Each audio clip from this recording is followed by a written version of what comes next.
जब तथागत बुद्ध ने मानव मस्तिष्क का पहला ऑपरेटिंग सिस्टम समझाया, धम्मचक्र प्रवर्तन सूत्र, 2600 वर्ष पुराना विचार जो आज भी भविष्य को दिशा दे सकता है। स्वागत है आपका आज की बात में। शुरुआत में ही एक छोटा सा प्रश्न है। कल्पना कीजिए कि आपका मोबाइल हर 5 मिनट में बज रहा है। एक नोटिफिकेशन, फिर दूसरा, फिर तीसरा, और कुछ ही देर में आप थक जाते हैं। अब जरा सोचिए, यदि हमारा अपना मन ही हर क्षण नोटिफिकेशन भेजता रहे, ये चाहिए, वो चाहिए, मैं पीछे रह गया, लोग मेरे बारे में क्या सोचते होंगे, तो क्या होगा? शायद यही आज की सबसे बड़ी समस्या है। क्या आपने कभी महसूस किया है कि हमारे पास पहले से कहीं अधिक सुविधाएं हैं, लेकिन मन पहले से कहीं अधिक बेचैन है? मोबाइल तेज हो गया है, इंटरनेट तेज हो गया है, दुनिया बिल्कुल छोटी हो गई, लेकिन क्या हमारा मन शांत हुआ? आज हम सूचना के युग में हैं, लेकिन स्पष्टता के युग में नहीं। हम पहले से अधिक जुड़े हुए हैं लोगों से, लेकिन भीतर से बहुत अधिक अकेले हैं। हमारे पास पहले से अधिक विकल्प है, लेकिन निर्णय लेने की क्षमता अब कम होती जा रही है। और इसी कारण आज की बात में हम जरा लगभग 2600 साल पीछे चलते हैं। वाराणसी के निकट इसी पत्तन मृगदाय, आषाढ़ पूर्णिमा का दिन, केवल 5 श्रोता, कोई विशाल मंच नहीं, कोई माइक्रोफोन नहीं, कोई कैमरा नहीं, लेकिन वहां जो कुछ कहा गया उसने इतिहास बदल दिया। तथागत बुद्ध ने अपने 5 पूर्व साथियों, पंचवग्गीय भिक्खुओं को वो जो पहला उपदेश दिया, वही धम्मचक्र प्रवर्तन सूत्र है। और इस दिन को बुद्ध धम्म का जन्म दिवस माना जाता है और इस रूप में उसे याद भी किया जाता है। इस दिन कोई ढोल नहीं बजे, कोई राजकीय घोषणा नहीं हुई, कोई युद्ध नहीं जीता गया, लेकिन एक मनुष्य ने मनुष्य के भीतर जो युद्ध चल रहा है उसे जीतने का मार्ग बता दिया। आज भी वही युद्ध जारी दिखाई देता है। अब सोचिएगा, यदि पूरी मानवता के लिए एक पहला संदेश देना हो तो क्या कहा जा सकता है? ईश्वर, नैतिकता, नियम, धर्म। बुद्ध ने इनमें से कुछ नहीं कहा। उन्होंने संप्रदाय की भी चर्चा नहीं की। उन्होंने कहा, द्वे भिक्खवे अंता पब्ब जीते न सेवी तब्बा। 2 अतियों से बचो, 2 ऐसी दिशाएं जो मनुष्य को भीतर से तोड़ देती है। एक, इंद्रिय सुखों में डूब जाना, एक अंधा भोग, और दूसरी, अपने ऊपर अत्याचार करना, एक अंधा दमन।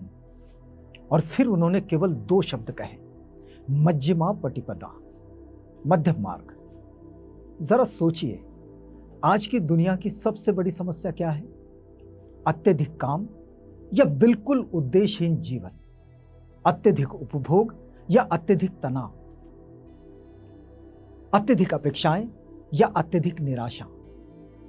हम चरम सीमाओं में जी रहे हैं और बुद्ध कहते हैं, संतुलन ही स्वतंत्रता है। आज ये बात एक आध्यात्मिक विचार जैसी लगती है, लेकिन यदि आप आधुनिक मनोविज्ञान, न्यूरोसाइंस और व्यवहार विज्ञान को पढ़ें तो पाएंगे कि स्वस्थ जीवन का सबसे बड़ा सिद्धांत भी यही है, संतुलन। अत्यधिक उत्तेजना हमें थका देती है और अत्यधिक दमन हमें तोड़ देता है। स्थिरता बीच में ही मिलती है। यही बुद्ध की पहली अंतर्दृष्टि आधुनिक विज्ञान से संवाद करती दिखाई देती है यहां। लेकिन तथागत बुद्ध यही नहीं रुके। उन्होंने कहा, इदं दुखं अरिय सत्यम। तथागत बुद्ध ने अपना पहला प्रवचन किसी विश्वास से नहीं, किसी निरीक्षण से शुरू किया, और वो निरीक्षण है, कहा, इदं दुखं अरिय सत्यम। ये दुख है। ध्यान दीजिए, उन्होंने दुख को महिमामंडित नहीं किया, उन्होंने उसे देखा, नाम दिया, समझा। ये नहीं कहा कि जीवन केवल दुख है। उन्होंने कहा, दुख एक वास्तविकता है। आज मनोचिकित्सा का पहला कदम भी यही है, अपनी अनुभूति को पहचानना। जिस पीड़ा का नाम नहीं लिया जाता उसका उपचार कठिन हो जाता है। बुद्ध ने मानव अनुभव को छिपाया नहीं, उसे समझने योग्य बनाया। जो व्यक्ति अपनी पीड़ा से भागता है वह पीड़ा से मुक्त नहीं होता। Healing begins where denial ends. स्वीकार करना हारना नहीं है, स्वीकार करना परिवर्तन का पहला कदम है। फिर उन्होंने कहा, ईदं दुख समुदयं अर्य सच्चा। दुख का कारण है तन्हा, अतृप्त चाहत। अब इसे आज की भाषा में समझिएगा।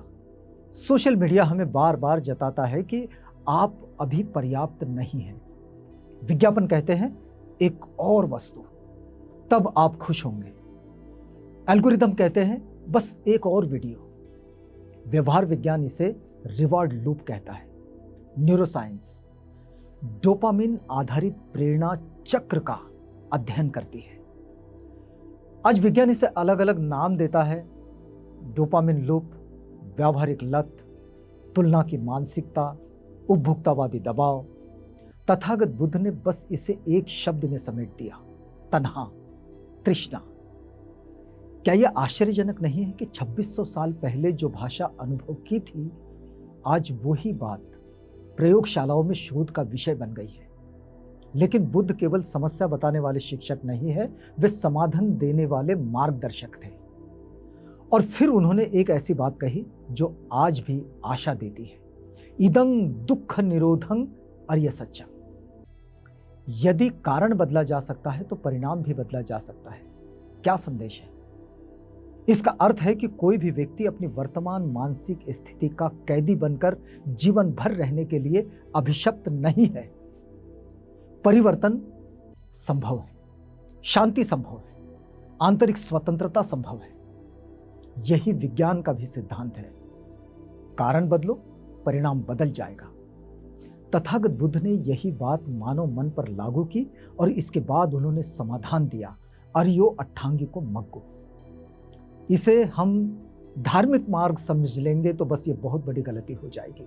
दरअसल ये मानव चेतना के विकास का एक विकास मानचित्र है। सही दृष्टि, सम्यक दृष्टि, दुनिया को जैसा है वैसा देखने की क्षमता, सही विचार, सम्यक संकल्प, प्रतिक्रिया नहीं उद्देश्यपूर्ण जीवन, सही वाणी, सम्यक वाणी, वह भाषा जो जोड़ती है तोड़ती नहीं, सही कर्म, सम्यक कर्म, मूल्यों के अनुसार कार्य करना, सही आजीविका यानी कि सम्यक आजीविका, ऐसा जीवन यापन जो स्वस्थ, स्वयं और समाज दोनों के लिए हितकारी हो, सही प्रयास, सम्यक प्रयास, सतत बुद्धिमान ऊर्जा और सही सजगता, सम्यक स्मृति, वर्तमान क्षण की जागरूकता, सही एकाग्रता, सम्यक समाधि, गहरी और स्थिर एकाग्रता।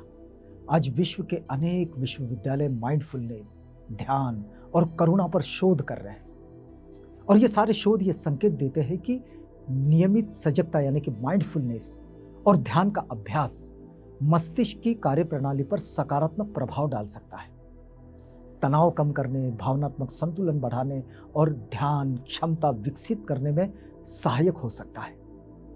यहां एक बात उल्लेखनीय है, तथागत बुद्ध ने सम्मा सती और सम्मा समाधि को जीवन परिवर्तन के केंद्रीय अभ्यास यानी कि सेंट्रल प्रैक्टिसिंग के रूप में प्रस्तुत किया है। सबसे बड़ा शत्रु कोई दूसरा व्यक्ति नहीं है, सबसे बड़ा शत्रु वो मन है जो हर समय हमसे कहता है थोड़ा और, थोड़ा और, थोड़ा और इसी क्षण आपका जीवन वर्तमान से दूर चला जाता है। तथागत बुद्ध कहते हैं, रुकिए, देखिए, समझिए, जानिए, बस यही जागरण है। धम्मचक्र प्रवर्तन सूत्र का सबसे प्रेरक क्षण है ये। कौन सा? इसके बिल्कुल अंत में आया, मृगदाय में, इसी पत्तन के, जब आयुष्मान कौंडिन्य के भीतर ये अनुभूति जागी, यं किंची समुदय धम्मं सब्बतं निरोध धम्म। जो उत्पन्न होता है वह समाप्त होता है। यदि ये वाक्य केवल दार्शनिक विचार न रहकर हमारे जीवन का अनुभव बन जाए तो क्रोध स्थायी कभी नहीं लगेगा, असफलता अंतिम नहीं लगेगी और सफलता अहंकार नहीं बनेगी, भय हमारी पहचान नहीं बनेगा। यही दृष्टि स्वतंत्रता की शुरुआत है। तो आज बुद्ध धम्म के जन्म दिवस पर यानी आषाढ़ पूर्णिमा पर इस एक प्रयोग के लिए सब लोग आगे बढ़ सकते हैं। बस एक दिन, सिर्फ एक दिन जब आपका मन अगली इच्छा की ओर दौड़े तो एक क्षण रुकिए, उसे देखिए, उसे पहचानिए और स्वयं से पूछिए, क्या मैं इस इच्छा का स्वामी हूं या ये इच्छा मेरी स्वामिनी बन गई है। बस यहीं से धम्म चक्र घूमना शुरू हो जाएगा, क्योंकि धम्म चक्र प्रवर्तन तो 2600 साल पहले वाराणसी में हुआ था, लेकिन वो हमारे जीवन में बार बार गतिमान हो सकता है जब हमारा मन अज्ञान से समझ की ओर बढ़ता है, प्रतिक्रिया से सजगता की ओर बढ़ता है और भय से स्वतंत्रता की ओर बढ़ता है। तो हमारे भविष्य की दिशा बदल जाती है। विज्ञान की जिज्ञासा और बुद्ध की प्रज्ञा, इन दोनों को साथ लेकर चलने का मतलब है विवेक और करुणा का साथ साथ चलना। धम्मचक्र प्रवर्तन सूत्र का सार भी यही है। आज की बात में यही रुकते हैं, कल मिलेंगे अगली कड़ी में।